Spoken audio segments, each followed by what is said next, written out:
ሰሞኑን የዱዓ አድርግልን ጥያቄ በጣም በዝቷል። ዛሬ ደግሞ እኔ ውስጤ ዱዓ አድርግ እያለኝ ነውና ሊላህ ብላችሁ እያለቀሳችሁ ከቻላችሁ አሚን በሉ። አልሐምዱሊላህ ወሰላቱ ወሰላሙ ዐላ ረሱሊላህ ሰለላሁ ዐለይሂ ወሰለም። በመጀመሪያ በአክሱም የሚገኙ እህትና ወንድሞቻችንን አላህ ካሉበት ጭንቀት አላህ ያውጣቸው፣ ንስርን አላህ ያምጣላቸው። በአርሲ የሚገኙ ደግሞ ክርስቲያን ወገኖቻችንን አላህ በደላቸውን ይይላቸው፣ ካጠገባቸው አላህ ይቁም፣ መገደል ይብቃ ኢንሻአላህ። አላህ ነስሩን አላህ ያንጣላቸው። እኛን ደግሞ እንደዚሁ በውስጣችን ያለ ህመም አለ፣ በሰውነታችን የደበቅነው እኛና አላህ ብቻ የምናውቀው ህመም አለን። አላህ ያሽረን። ወላሂ በጣም ኡማው ታሟል።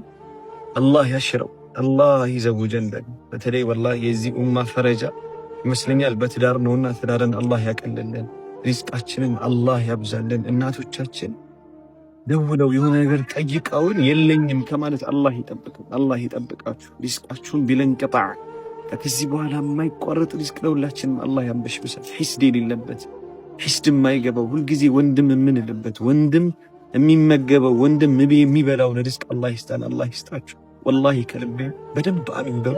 ለእህት ለወንድሞቻችሁ ደግሞ ኢንሻአላህ ሼር አድርጉላቸው። በአላህ ፍቃድ ዱዓችንን መቅቡል ይሆናል ኢንሻአላህ። ሼር ለምታደርጉ ደግሞ አሳስባችሁ ኢማ ጉዳይ ሼር ለምታደርጉ አላህ ይወከላችሁ፣ አላህ ያዳምጣችሁ። አላህ መልእክታችሁን ደግሞ ሰምቶ በጥሩና በተገቢ መልኩ አላህ ይመልስላችሁ። አላሁመ አሚን።